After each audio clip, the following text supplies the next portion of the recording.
Welcome to Love and Money Secrets TV. I'm your host, Dame Lillian Walker, and today we have the pleasure to have Yogi Bryan with us.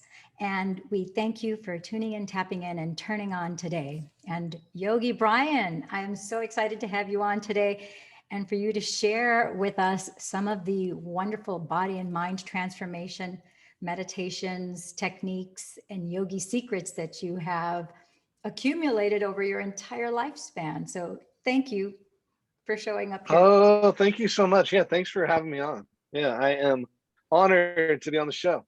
Well, I'm honored to have you as well. So before we dive in deep into our subject matter, all of us were born somewhere, someplace at some time, right? And since a lot of us don't know a lot of where you came from, where you grew up, I would love for you to, before we dive into the nuts and bolts of this, would you tell us, where were you born? Did you come from a family, a large family, or are you an only child? So tell us a little bit about yourself. Sure, yeah. So I was born and raised in the Phoenix, Arizona area. So I'm a native here. So I've lived here. You know, I uh I have a younger brother. He's 5 years younger than me. So we grew up playing competitive golf. So like that's what we did growing up. I wasn't a yogi until about like seriously about 2016. So it's a newer thing for me. But yeah, golf was something that just I grew up with. My brother grew up with. It was a family thing, and it kind of impacted my practice in yoga and meditation, like now with what I learned then. So yeah, I'm a I'm a Phoenix, Arizona native. I'm used to it being hot all the time. If it gets below 70 degrees, I'm freezing. So yeah, that's a little bit about me, background.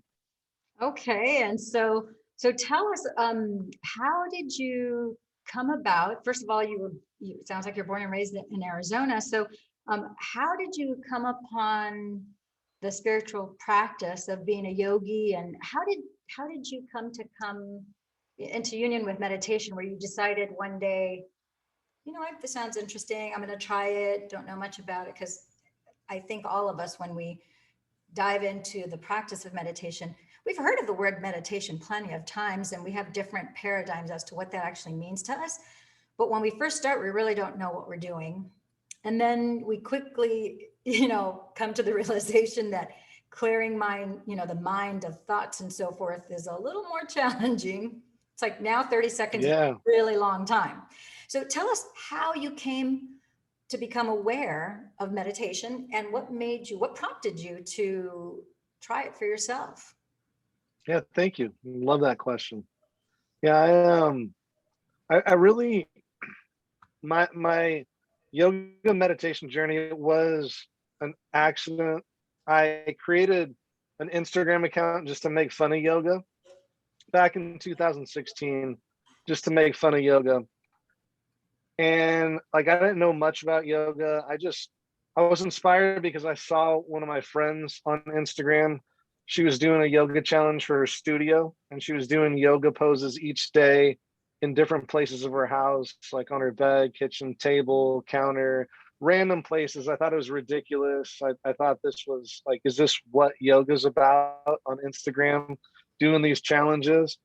So I started an Instagram account just to make fun of it, and I was doing my own poses and having some puns with it, and just having fun with it. And it became popular after like a couple weeks. So I decided I should join a studio to make fun of yoga more. So I'm going to join a yoga studio to learn yoga, learn the poses, so I can at least have better jokes to make fun of the practice. And once I went to the studio, I started practicing. I fell in love with yoga. It changed my whole body. It changed my mind, and it just changed my whole outlook. And as I practiced yoga, I really got into meditation because, it was an accident getting into the yoga practice. I started seeing the physical benefits. I saw some mental benefits, but really the physical benefits, lost some weight, feeling better. And then I just, as I practiced more and more, I realized it was more of like a meditation practice. I went to he's one of my favorite teachers. His name is Brian Kest. He's out of Santa Monica, I believe, California. Brian Kest, Power Yoga. I went to his master class here in Phoenix. He was at a studio here in Phoenix, went to his master class. It was a 3-hour class. I figured I'd be doing like 3 hours of yoga straight, physical, like I'm gonna sweat, like it's gonna be power yoga. And the majority of the class, like I think an hour and a half of the class was just him talking about his meditation journey of Vipassana and how that really helped him. And then that's really what just triggered me like getting into meditation. I told myself I'm gonna meditate for 90 days straight, and no matter what, I'm gonna do it. Then after that, I don't know like if I'll continue it. I just committed to 90 days because I really wanted to meditation practice. And I didn't really see any benefits. I didn't like it until day 77 of my 90 days. So it was like it's been like a long journey to like meditation. And I love meditation now. I do it at least 20 minutes a day. I have a meditation podcast. I, go to David Snyder classes, see you, just because my meditation practice got me to hypnosis. So crazy. Wow. So,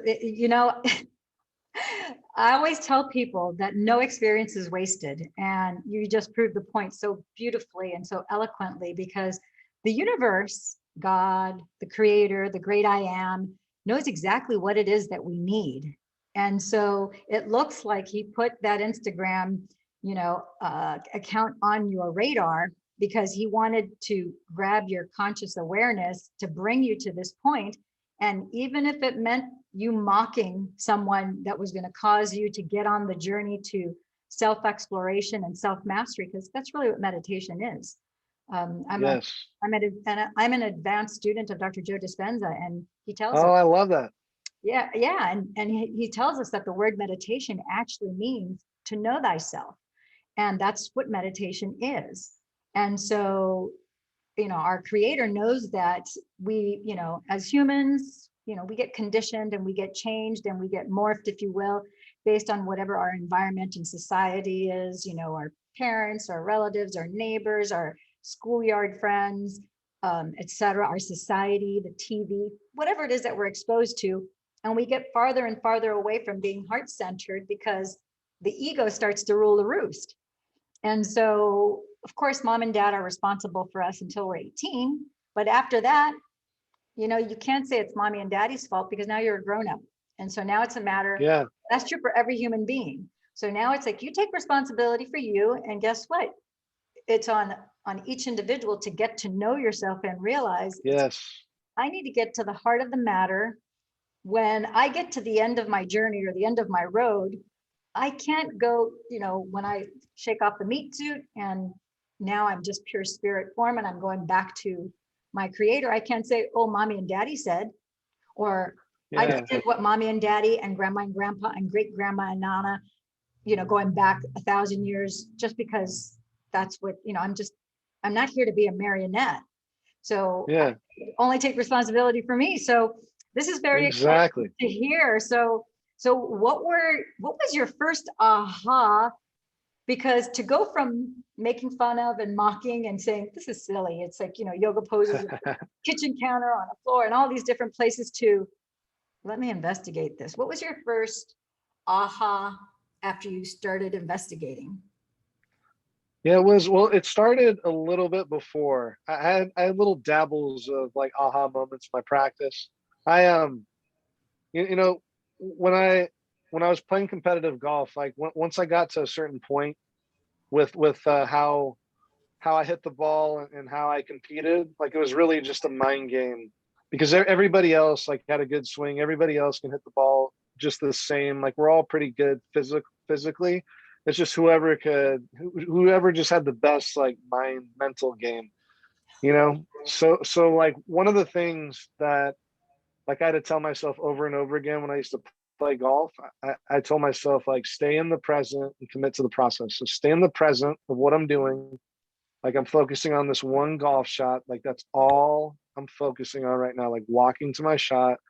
And then so stay in the present. I can't think about what happened to my last shot. I can't think about what's happening in the next hole or my next shot. Like, so stay in the present. and then committing to the process. So stay in the present, commit to the process, like over and over again. I would just tell myself that like a mantra, like an affirmation. I didn't know anything about yoga practice or affirmation or mantras at this time, but yeah, that really helped. So like it just kept me in the present moment. And I didn't make that up. I read it in a book called Golf is Not a Game of Perfect. I forgot the author, but I read it in that book. Like it was just say those two things. And I didn't realize like that was mindfulness. Like that was being in the present moment. And like in order to like maximize whatever you're doing, no matter what you're doing, if you're playing golf or you're listening to someone, you're on a podcast or you're meditating or you're doing yoga, like just being in the present is like pretty much enlightenment right there. So anyways, that like really stuck with me. And then I just like I didn't play golf after college. I was just like finding something, and like I dabble with yoga. Yoga helped me out with a couple like physical things. I had plantar's foot, and yoga really helped get me back from like plantar's fasciitis. Like downward dog, I guess, is like amazing for all your tendons in your feet, and yoga is like amazing for all your tendons in your feet and your hands. So I just like had some dabbles of like practice yoga here and there. But yeah, it wasn't until I created that account to make fun of yoga. And my aha moments were in meditation. My aha moment in meditation was I went to a hour-long new moon quantum jump meditation at the studio I was doing my yoga teacher training at. I think I just finished teacher training. It was an hour-long new moon quantum. You're going to jump to a different dimension in this meditation because you can use the power from the new moon. And I wasn't really meditating at the time. Like I was just like, okay, we'll see what's going to happen. And I went to this meditation and I was like deep in this meditation. I was in a different dimension. I saw myself in a different dimension. I was half man, half lion. I didn't know the meaning of it. I had no clue. Um, and then I ended up, part of the meditation is you see yourself walking towards yourself, and then it's your future self, and you talk to your future self, and you get wisdom. And my future self like just told me just like work hard, just work hard, just make sure you're like working hard. And I didn't realize where like the lion symbol or like a half man, half lion. After that, I was questioning that, and I ended up finding like a Vedic astrology chart, and I put in like my date of birth and I put in like the exact time of when I was born. And my deity was Narasimha, which is the god of protection. He's half man, half lion. So it's just crazy synchronicities. Oh, I know wow. it's probably like a long story, probably like talking too much, but yeah, it was just that was my most powerful meditation moment. And I was like, wait, something's powerful in meditation. Like I just went out of body, different dimensions. Like this is trippy. Yeah. So that's when you discover that there's a lot more than what meets the eye. There's more than the Yes. 3D dimension, that there's untapped realms in the 5 dimension, which is it's a conscious, I'm kind of being careful with my words because sometimes words can be misconstrued, but it's a conscious tapping into the subconscious Mm, where you are really, no one, nobody, nowhere, no thing, no place, and no time, which is what Dr. Joe talks about, because you're not identified as this human, flesh and blood, your conscious awareness. yes. That way you're not attached to the things that makes us trip in our humanity is, the cycle of repeating the past things that have not led us to things that we want necessarily. And until you figure out that lesson, then you realize, okay, now that I'm aware of these things, you can step out of, like being on a hamster wheel, doing the same thing over and over again. Oh, yeah. Mm-hmm. So now you stepped into that quantum realm, which is the infinite, because God is infinite. God is not limited Yes. by any time, place, dimension. It's just infinite. So you were able to, it's fascinating that you were able to recognize that you saw yourself in a different dimension of reality, which you recognized was your future self. And it's so funny because there's so many parallels. Like Dr. David talks about this a little bit, and Dr. Joe also talks a little bit about this, but how as you start to go down investigating further in meditation and conscious awareness, you also start to study, hypnosis and self-hypnosis. You start Yep. to study different spiritual, there's the Gnostic teachings of Christ in, I'm going to say, Judeo-Christian values, because not even Jesus was not a Christian. He was Jewish, and he was the founder, if you will, of Christianity and the Son of God. But he didn't call himself a Christian, So, but the ancient mystical teachings that were really only reserved for the most scholarly, at the time.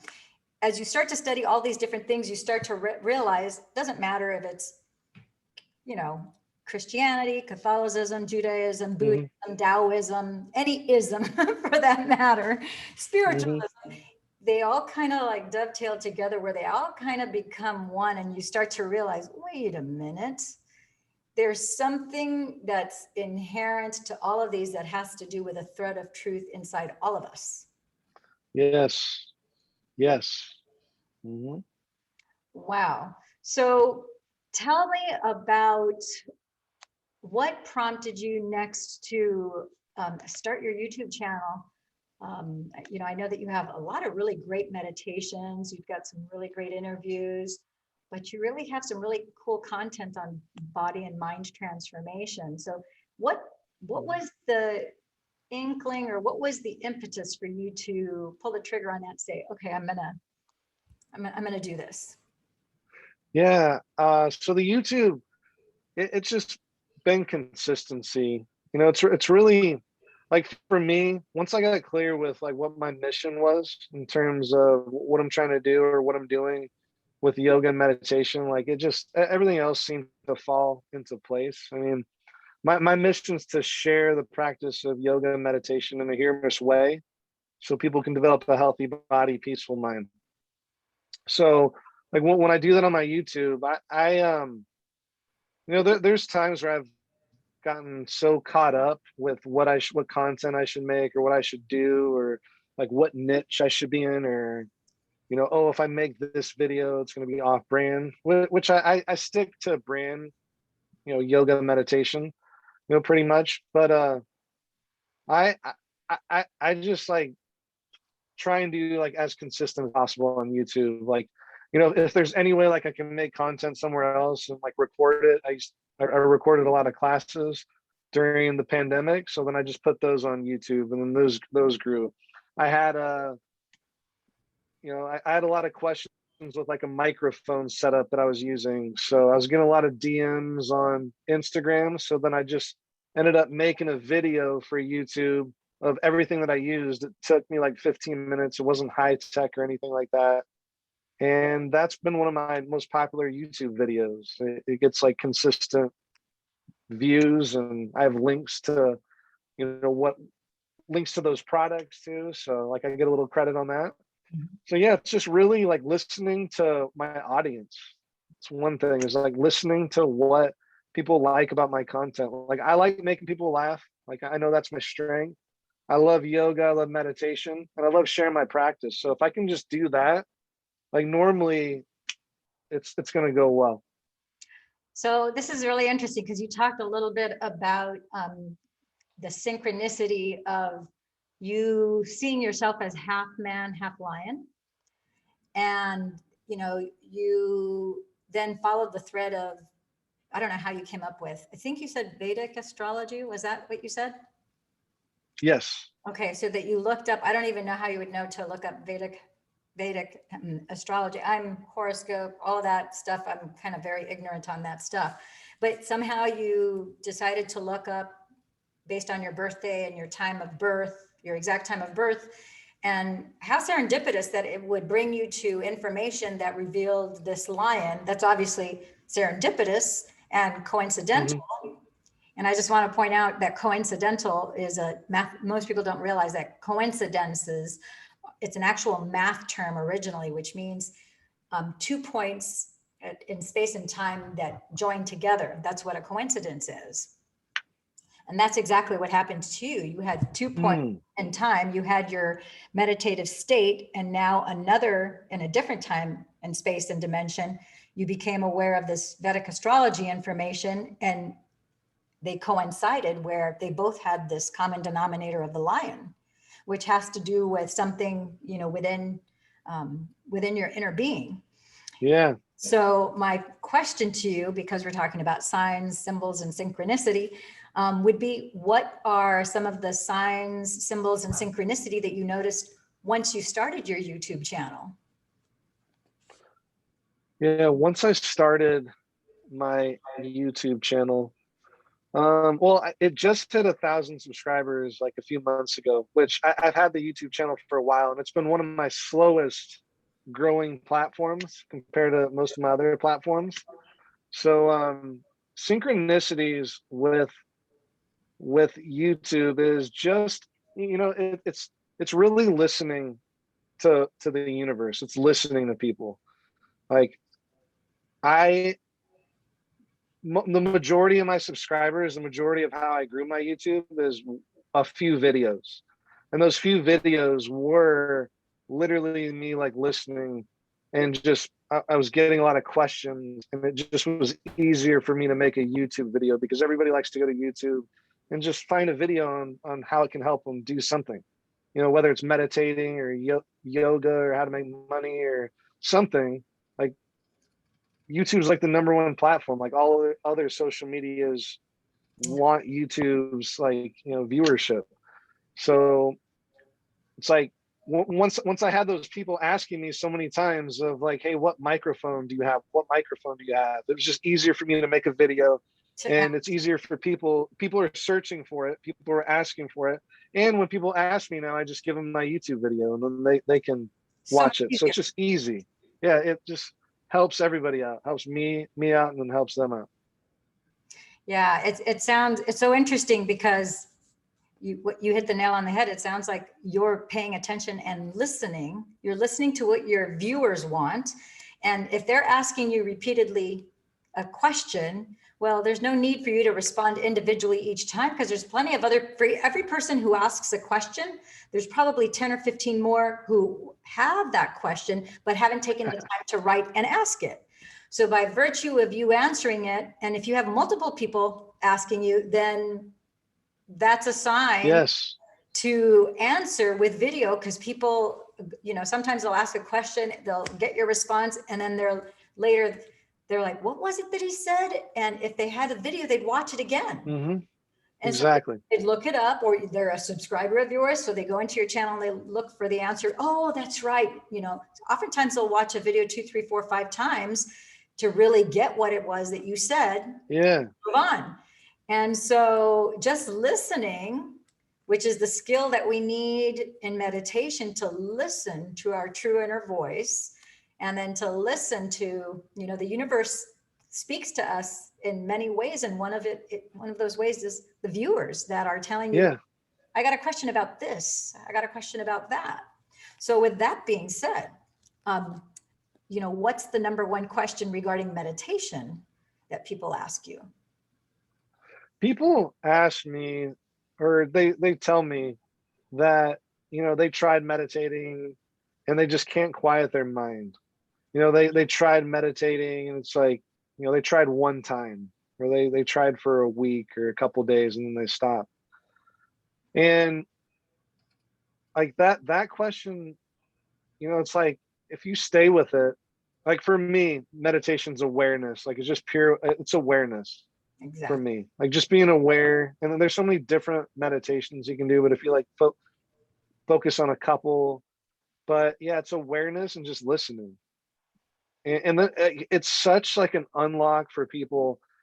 Like if you don't meditate, like I'm saying, like if you did meditate, you would find so many answers and like hear so many things and see so many things that you just don't see right now, because you're just not listening. You're just not aware of, some of the things, just even sitting and just, listening to what's going on in your mind, just paying attention to what those thoughts are, and listening to the sounds. Well, we miss so much. I mean, We do. We Mhm. there's so much that we're not aware of, that until awareness is the first step to everything. Awareness. And Yes. when you started counting, retelling us about your history of having been a golfer, and how you had the practice of telling yourself, which as soon as you said it, I thought, oh my gosh, he was meditating. And when you first said you were a golfer, I thought, well, in order to be a good golfer, you have to be very present. You have to be very much in that mindset of staying conscious and not letting your ego take you over. And you get Mhm. frustrated because you didn't get that putt, or your long drive that was supposed to be, it was a short drive, or ends up Yeah. fairway or the pond, or my husband was a scratch golfer, so Oh, okay. and I'm a duffer golfer. I'm not a good.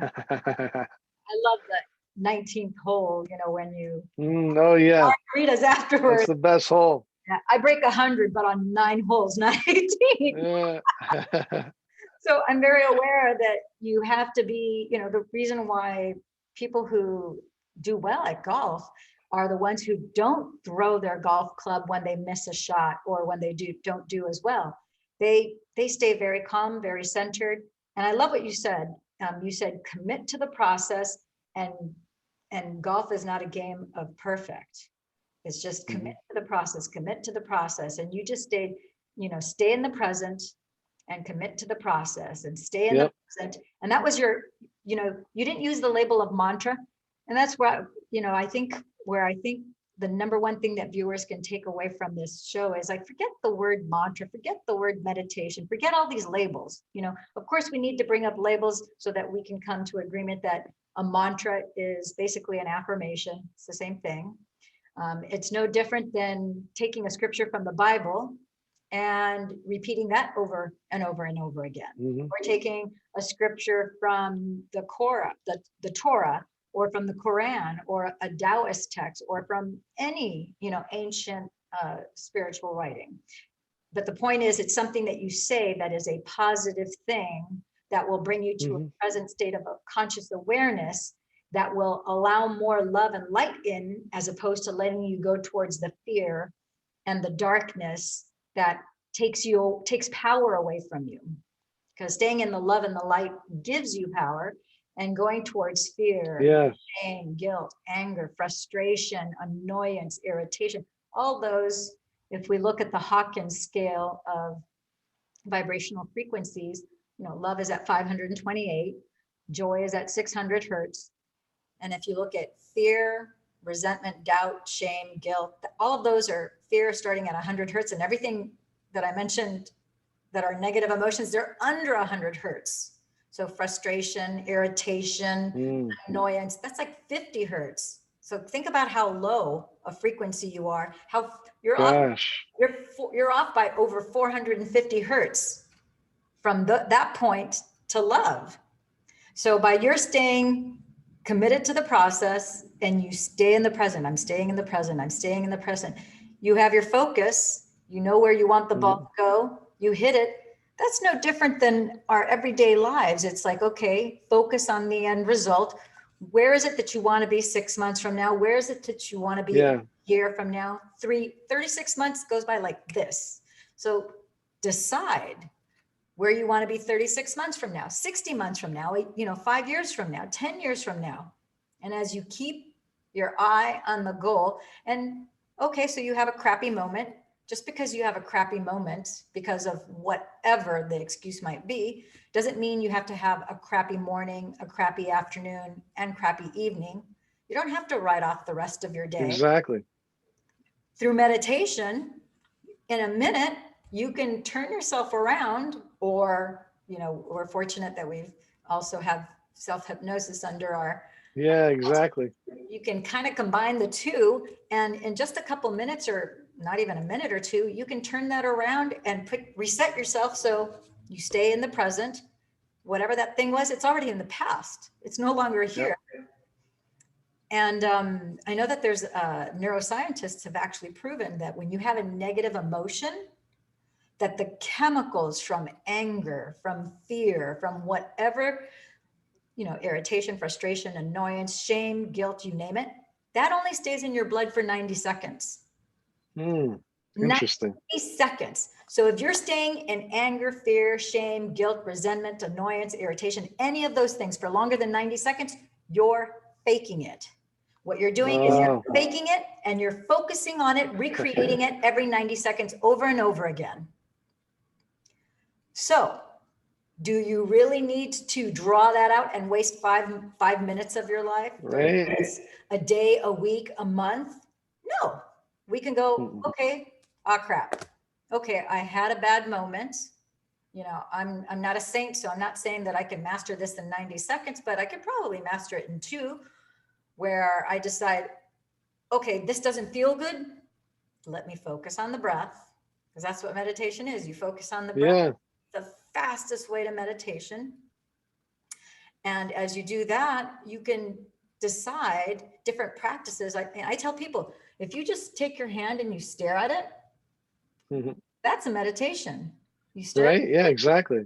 I go, now that I'm staring at it, I feel and I notice my little pinky finger, I feel the energy there.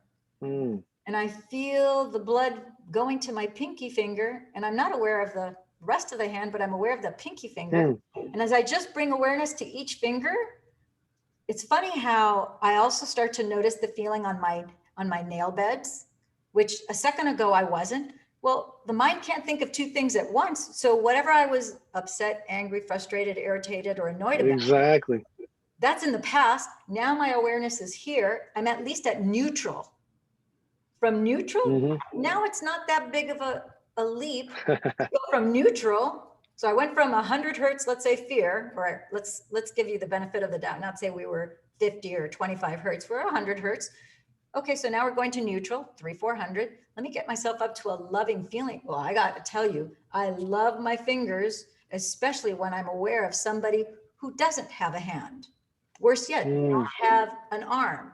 Maybe they don't have anything from the shoulder down. Guess what? I absolutely adore my hands. And okay, maybe my hands are not the most beautiful hands I've seen in the world, but they're beautiful enough. And it's mine. And I'm so glad, because with my hands, if I only had 1 hand instead of 2, my life would be much different.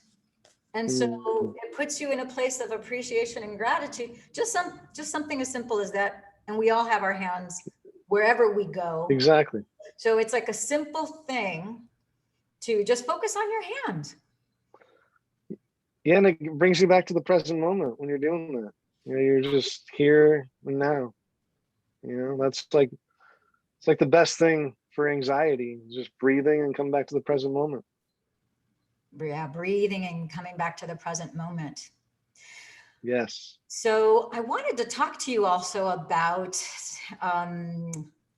what did it feel like when we were in our class with Dr. David? I had the opportunity to do some face reading on you, and because I'm an advanced practitioner of that Oriental medicine practice, to face read you. So I know a lot of people have never heard of it, don't know, it's not on their radar. They're not aware that this is an aspect of Oriental medicine that is available. So I wanted for you, from the receiver's perspective, for you to kind of give some of your impressions, what you thought, what you felt, and just the thoughts that went through your mind as, it's kind of like peeling the layers of an onion, as things are revealed, and where I'm asking you questions as I'm doing this. Well, yeah, it was really good. It was so spot on.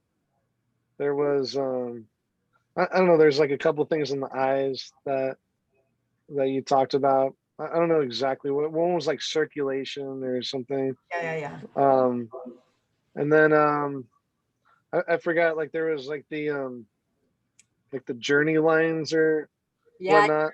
Yeah, on the video here, it's kind of harder to tell, but in person, I could tell that you had some life lessons like that were completed in your 20s. Oh, okay, life lessons. Yeah, you had life lessons that were, because a lot of people don't have their life lessons completed, but yours, if I recall, you had 2 or 3. I'm like, whoa, you had 2, 3 life lessons. I know I've seen people who are 50, 60 years old, 70 years old, and their life lessons still aren't completed. And so it's like, wow, you have 3 life lessons. I'm like, that's pretty awesome. Yeah, I mean, I've been married twice, so probably there's two. There's two of those life lessons right there. That's Probably, yeah. yeah. No, but yeah, it was a great experience. Like I yeah, I loved it. Wow. It's amazing. Very, very, very cool. Um, Let me ask you if what's the number one thing when people come to your YouTube channel? What is your intention? The number one thing that you want them to walk away with as they explore your channel, listen to whether it's one or many of your videos? Yeah, I just want them to feel better or just feel good. From whatever they were coming to. Yeah, I just want them to laugh, feel good, change their state. Yeah, Hmm. it's probably the quickest, easiest routes to changing their state and feeling good again. Yeah, yeah, just I mean, yoga meditation helps me out so much, like mentally and physically. So I love sharing it because I know a lot of people need it out there, suffering or stressed out or sad or, just not feeling good. Get your body moving with some yoga and you can, close your eyes and manifest whatever you want with your meditation and learn about yourself.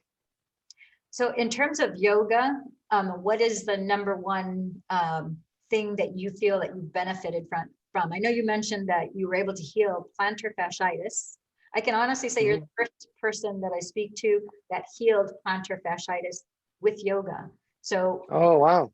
yeah, I took yoga for a few years myself, and I still practice a little bit of it. But so my question to you would be, what's the number one thing that you want, the average person that maybe isn't as well versed or familiar with yoga? What's the number one thing you want them to walk away with, knowing that yoga can provide for them? Yeah, so yoga will just literally change your life if you stick with it. It'll take you. It'll just basically like yoga is just the doorway.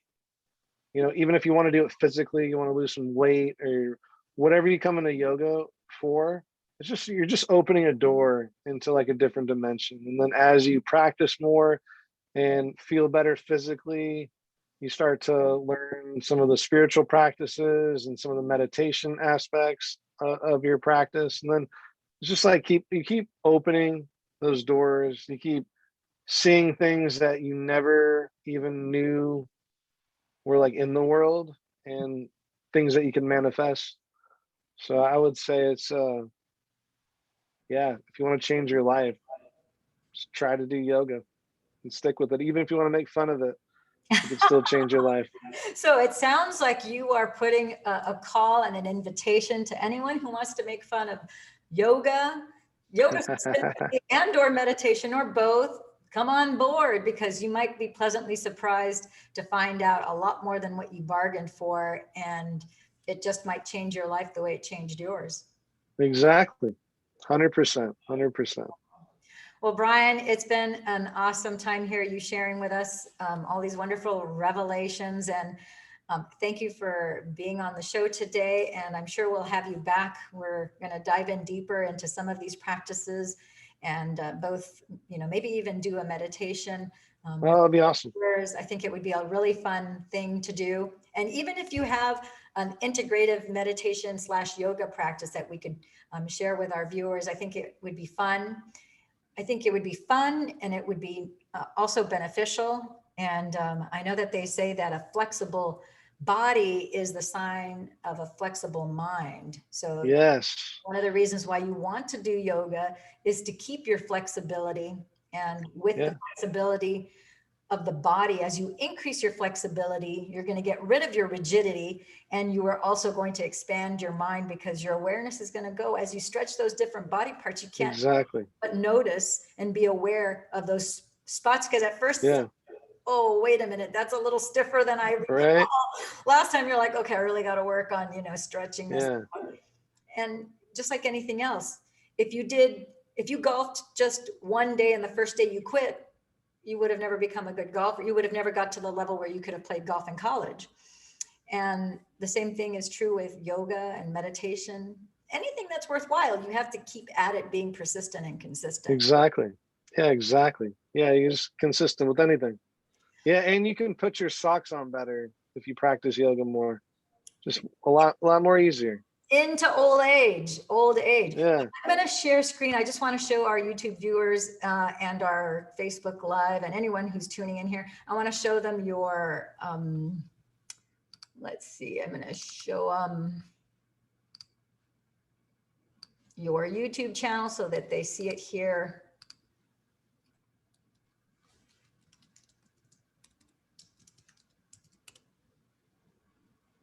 And here it is. There it is. Yogi Bryan, we've got you here. We've got a lot of really cool things on your YouTube channel, and make sure you hit the subscribe button. And if you Yes. subscribe to Love and Money Secrets TV, now would be a good time for you to do that. With the algorithm and all sorts of other things. So I think we're going to conclude the show. Let me see if I can get back to, stop screen share. And so I just want to thank you again. And I think it's appropriate to say namaste and thank you. Yeah, namaste. Yes. Namaste. Thank you, Lily. We'll Thank see you. you soon. Ciao for now. Yep. See ya. Bye. Bye.